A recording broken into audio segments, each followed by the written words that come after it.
It's Thursday. Welcome to the 13th episode of Echoes from the Source. Today, we're doing a deep dive inspired by Gurudev's book, An Intimate Note to the Sincere Seeker. Ah, yes, a wonderful source. Indeed. And we're zooming in on one particular chapter, actually. We're going to try and unpack well, seemingly simple idea from it. It's about the concept of a liar. Mm-hmm. What it really means. Exactly. So maybe just take a second.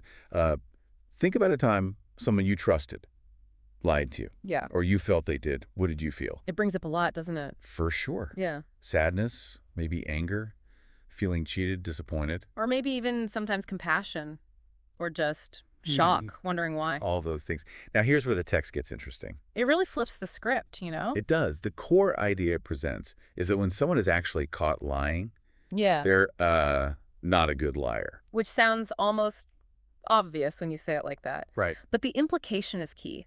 A good liar, by definition, wouldn't get caught. So if you've caught someone, well, they weren't very good at it, were they? They were ineffectual.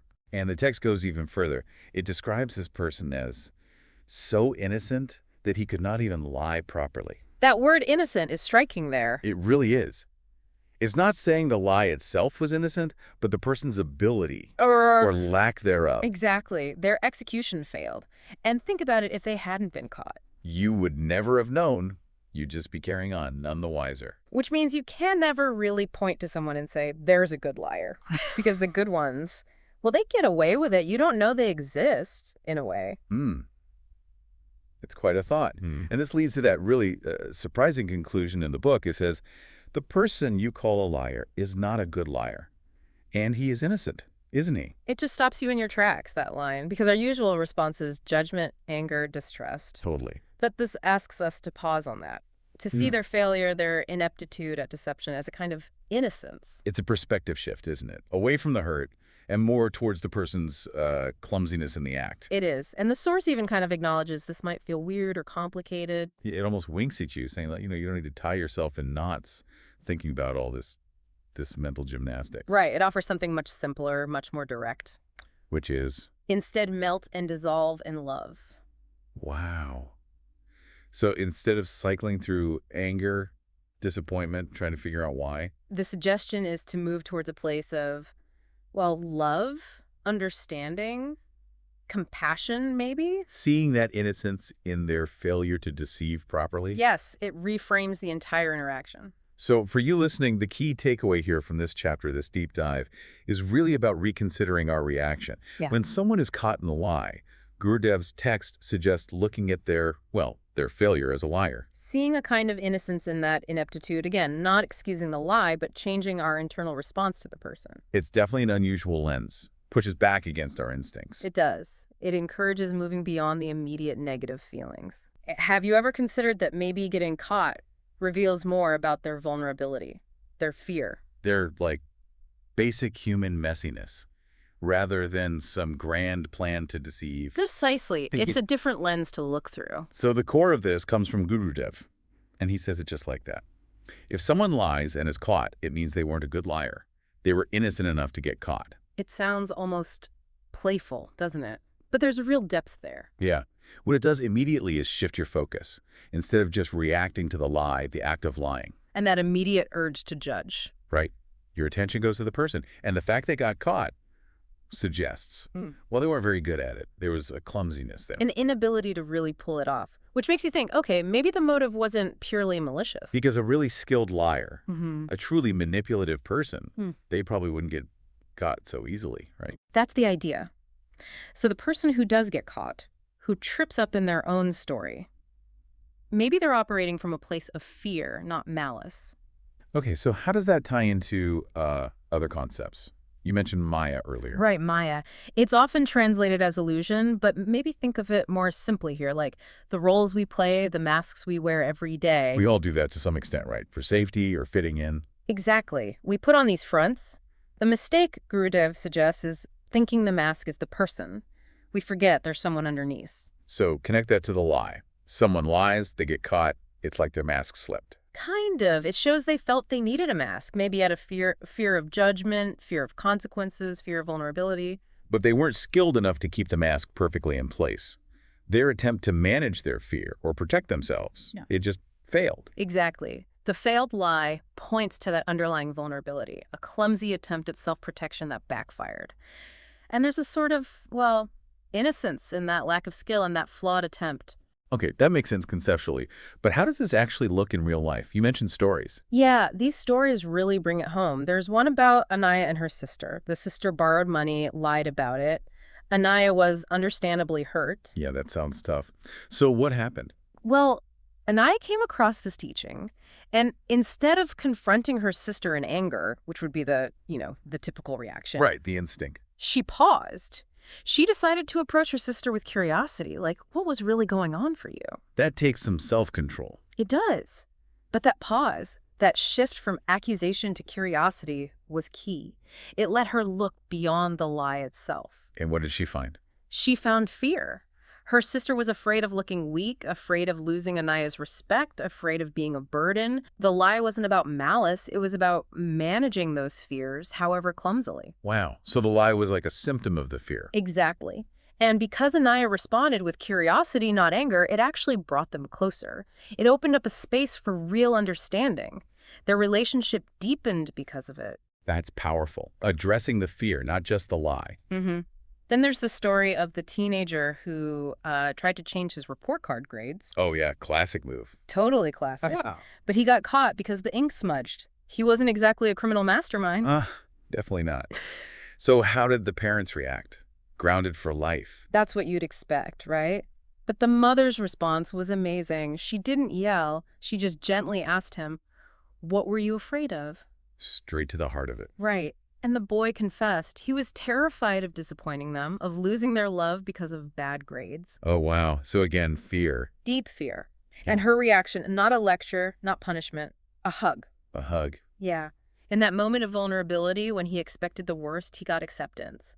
And that connection, that safety, did more to change his behavior than any punishment ever could. That makes so much sense. It addressed the root cause, the fear, not just the surface action. Precisely. It shows how compassion can actually lead to positive change because it makes the person feel safe enough to be honest next time. We heard about another teen too, right?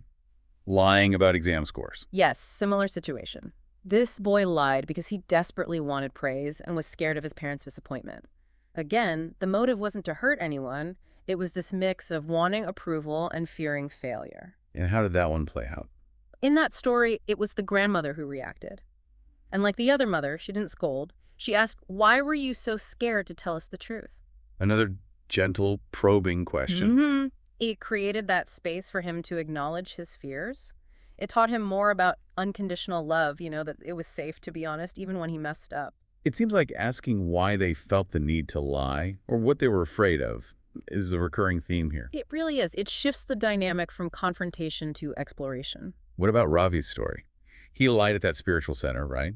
Blamed someone else. Yeah, Ravi made a mistake during an event, lied about it, pointed the finger elsewhere. He was braced for impact. Expected some serious backlash. I bet. So what did the teacher do? The teacher's response was pure Gurudev. Just looked at him and said, "So you got caught. That means you're not a good liar. That also means you're innocent." Wow. Just like that. Just like that. And Ravi described this huge wave of relief. The shame, the guilt, just dissolved. Because he wasn't met with judgment, but with this unexpected understanding. And that acceptance probably made him less likely to lie again, right? Exactly. The lack of harshness, reframing his failed lie as a kind of innocence, it broke the cycle. He didn't feel the need to cover up in the same way anymore. It's like the acceptance disarmed the lie. Perfectly put. There were a couple more quick examples too, weren't there? The daughter skipping class. Right, the daughter skipping classes, lying about it. When her father found her, not at school but upset in a park, his first reaction wasn't anger. What was it? He just held her. He realized in that moment he hadn't caught a liar. He'd found his daughter who was struggling, who needed help dealing with pressure. The lie was just a signal flare that something deeper was wrong. Again, seeing past the act to the person's struggle. Mm-hmm. And the young manager, falsifying reports. Yeah, terrified of looking incompetent, disappointing the team, classic workplace fear. Totally.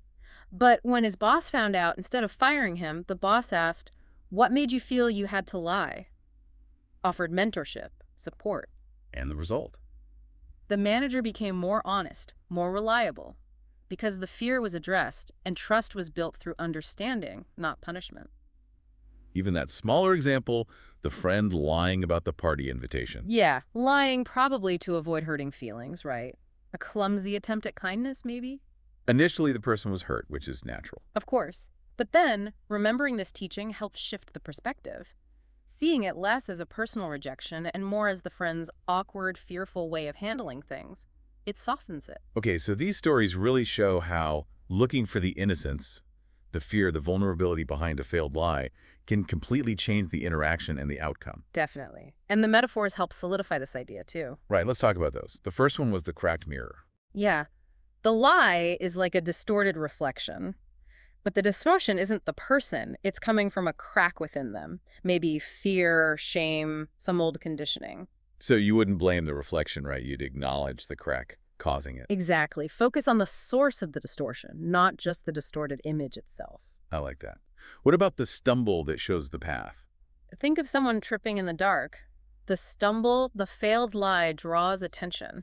It's an exposure. Okay. But that exposure isn't just for judgment. It's an opportunity to shine the light of care, of curiosity, to see why they stumbled and help them find a clearer path forward. So the failure becomes a signal, not just an endpoint. Precisely. It can actually illuminate the way forward if you approach it with understanding. Then the cracked vase. How does that one work? Similar idea. A badly told lie, one that gets caught, shows vulnerability. It's like a crack in a vase. Okay, so it seems flawed. Yes, but the crack also reveals what's inside, unintentionally. It's like an accidental truth leaks out through the flaw, and that crack, that vulnerability, becomes an opening for grace, for understanding. An accidental truth. I like that. What about the iceberg? Ah, the iceberg. Classic metaphor, but really fitting here. The lie you see, the one that gets caught. That's just the tip. Right. Tiny part visible above the water. Exactly. Beneath the surface, there's this huge hidden structure, all the fears, maybe past trauma, anxieties, habits that led to the lie. So just reacting to the tip, the lie itself, misses the vast majority of what's really going on. Totally. You need to look deeper, below the surface, to understand the whole situation. Makes sense. Then there was the mirror and the smudge. Yeah, this one's about perspective. The lie is like a small smudge on an otherwise clear mirror, the mirror being the person or the relationship. So the smudge is real. It's there. It's there, you notice it, but it doesn't define the entire mirror. We shouldn't let one instance of dishonesty completely cloud our view of the whole person or the relationship's history. Good reminder not to overreact or generalize. And the story behind the lie. How did that one go? Picture someone walking in the dark. Maybe their lantern is flickering, they can barely see, but they pretend they can see perfectly. Go. The lie is like that pretense. It's a coping mechanism. They're trying to hide their struggle, their fear of appearing vulnerable or lost in the dark. So they project confidence or certainty they don't actually feel. The lie covers the fear. Exactly. It's less about deception and more about self-preservation in that moment. And last one, the cracked mirror reflecting more. This one's a bit counterintuitive, like the main teaching. The idea is that a flawed, cracked mirror, the failed lie, actually reveals more about the person's true, flawed humanity. Than a perfect mirror or a perfectly executed lie ever could. Precisely. It's the imperfection, the crack, the failure to deceive perfectly that gives you that unexpected glimpse into their real struggles, their vulnerabilities. It's authentic in its failure. Wow. Okay, so we've got the teaching, the stories, the metaphors. It paints a compelling picture. But the big question is, how do we actually do this? How do we apply it when we're the one who's been lied to? Right. That's the crucial part. Moving from understanding the idea to actually practicing it. So what are some practical steps? You mentioned pausing first. Yes, that's absolutely number one. When you discover a lie, that immediate emotional hit, the anger, the hurt, it's strong. Just take a breath, pause before you say or do anything. Give yourself a beat to let the initial wave pass. Exactly. That pause creates space. Space to move from pure reaction to a more considered response. Space to let your understanding kick in, not just your emotions. Okay, pause. Then what? Instead of accusation. Ask questions. Genuine questions, not how could you lie, but something like, help me understand what made you feel you couldn't tell me the truth? Or what were you worried would happen if you were honest? So shifting from blame to curiosity again. Yes. Open-ended questions invite them to share their perspective, their fears, rather than just making them defensive. And while asking, trying to actually listen for the fear underneath. Absolutely. Actively listen for the hints of fear of judgment, rejection, failure, punishment. As we saw in the stories, it's almost always there. Recognizing that fear helps you see them not as a monster, but as someone struggling. It humanizes them again. It shifts your perception. That's key. It also helps, apparently, to drop the moral high ground. Yeah, that feeling of, I would never do that. Well, maybe we wouldn't lie about that, but the sources remind us we all lie sometimes. Little white lies, omissions, maybe even bigger things. Remembering our own imperfections helps. Makes you more humble, more empathetic. Definitely. It levels the playing field, creates more room for understanding instead of just judgment. Okay, so Correct. pause, ask, listen for fear, drop the superiority. What else?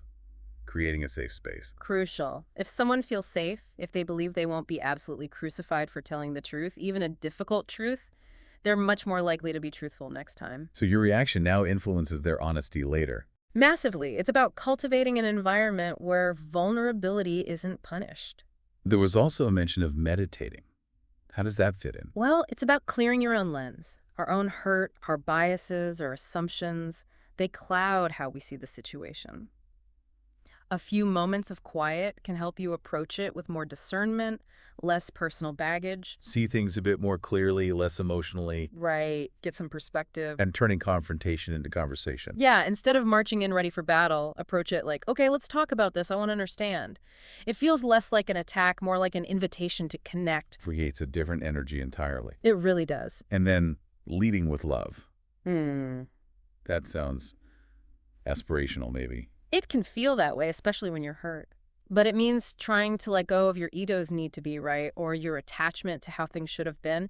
Can you prioritize connection and understanding over anger? That's the challenge. Mm-hmm. But the idea is that love and compassion heal more effectively. That's the core belief, yes. It addresses the underlying needs and fears in a way that anger just can't. What about watching how kids lie? What's the lesson there? It's just a reminder, really. Kids' lies are often so transparent, so obviously driven by fear, I don't want to get in trouble.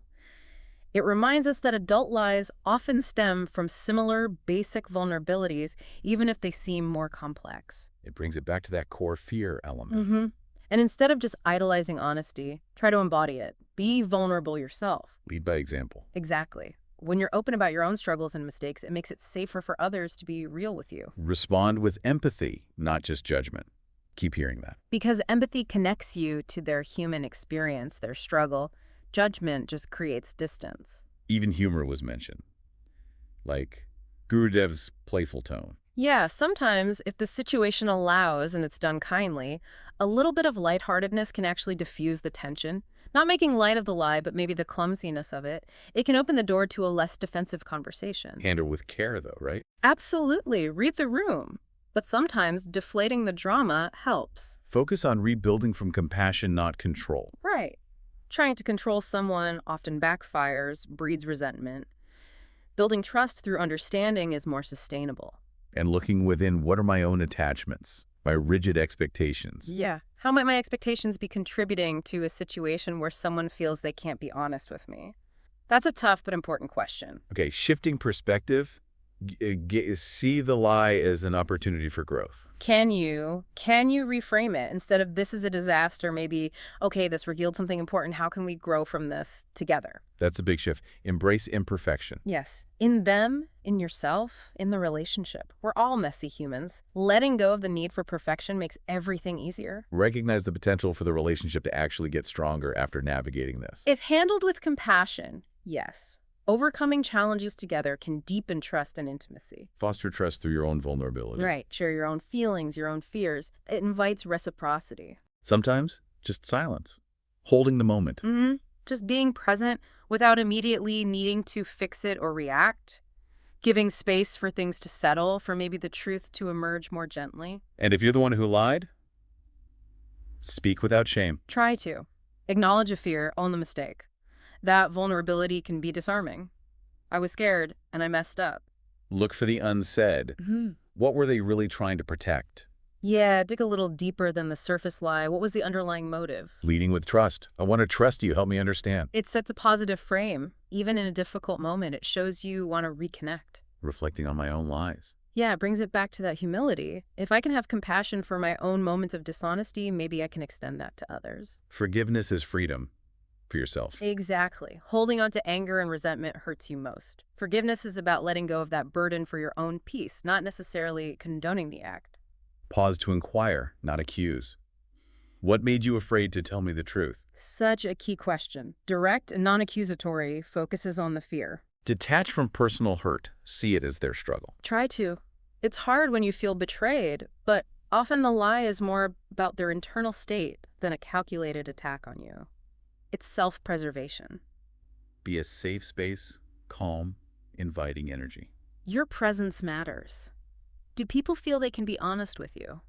Reflect on your fears behind your lies. Again, self-awareness leading to empathy. Practice radical empathy, silence, understanding, warmth. Just offering that compassionate presence can be incredibly healing. Choose to see the soul, not just the story. Look beyond the mistake to the inherent worth of the person. Shift the lens.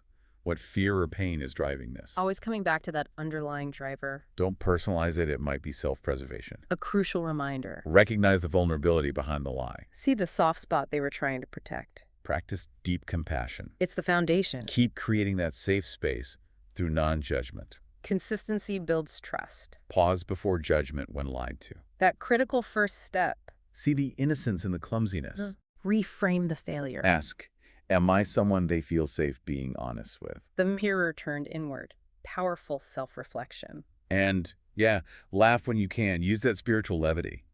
Sometimes acknowledging the absurdity or the sheer human messiness with a gentle laugh can break the tension and allow for connection. And examine your own inner liar.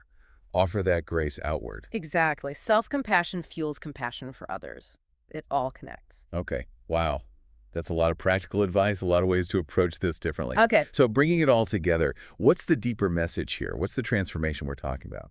Well, I think the core of it is that Gurudev's teaching isn't about making excuses for lies. It's really an invitation to pause, to understand before you judge. To look for that potential innocence, that vulnerability, especially when the lie is clumsy when they get caught. Exactly. It's about seeing beyond the immediate act, beyond your own hurt, and recognizing the scared human being who felt they needed to hide something. And the idea is that if you can strip away your own ego, your expectations, then love and understanding have a real chance to heal the situation, maybe even more deeply than the lie hurt it. because getting caught, in a way, it reveals something fundamentally true about us. We're imperfect. We stumble. And maybe the liar's mistake wasn't just the lie itself, but trusting that their weakness, their fear, could stay hidden. That moment of exposure is uncomfortable, sure, but it's also an opportunity. An opportunity for real connection, if it's met with compassion instead of just condemnation. Responding with love, with understanding, can heal the underlying issues, not just patch over the lie. It can actually make the relationship stronger. It's strange to think that some of the most truthful moments, the most revealing moments, can come right after a lie fails. It is strange, isn't it? But the failure of the deception can crack things open to reveal deeper needs and fears. And seeing that innocence, that vulnerability, it's not weakness on our part. It actually takes strength, right? Oh, absolutely. It requires a centered mind, a deep heart, real emotional maturity to look past the surface behavior. And mistakes don't have to be dead ends. They can be stepping stones. If approached with compassion, it links back to that connection between truth and love. Lies distort, yes, but they don't have to erase our connection or our inherent worth. Because underneath it all, the lie often comes from that fear, that longing for love, for acceptance. So the choice becomes, do I react with anger? Or can I try to respond with love and understanding? Can I carry compassion instead of the weight of betrayal? Seeing the liar as simply human, flawed, scared, trying to cope. And recognizing that imperfection, that clumsy failed lie, as maybe a window into an innocence rooted in panic or fear. And our role in that is creating spaces where truth feels safer than lying. Through non-judgment, through understanding, that's how we build trust. True spiritual perception, maybe, is looking beyond the act to the essence. Yeah, and remembering that love is often more about being present, offering understanding, than it is about being right or winning an argument. It's about connection over correction, maybe. I like that. Connection over correction. Exactly. Okay, so as we wrap up this dive into an intimate note to the sincere seeker, we've touched on this pretty counterintuitive idea. The caught liar as inept, maybe even innocent in their failure. A different way to view a common, often painful human experience. So here's a final thought to maybe mull over. Ah. Could shifting our perspective like this, seeing the failure rather than just the offense, could that actually change how we experience trust and disappointment day to day? Something to think about, definitely. Thanks for joining us for this deep dive.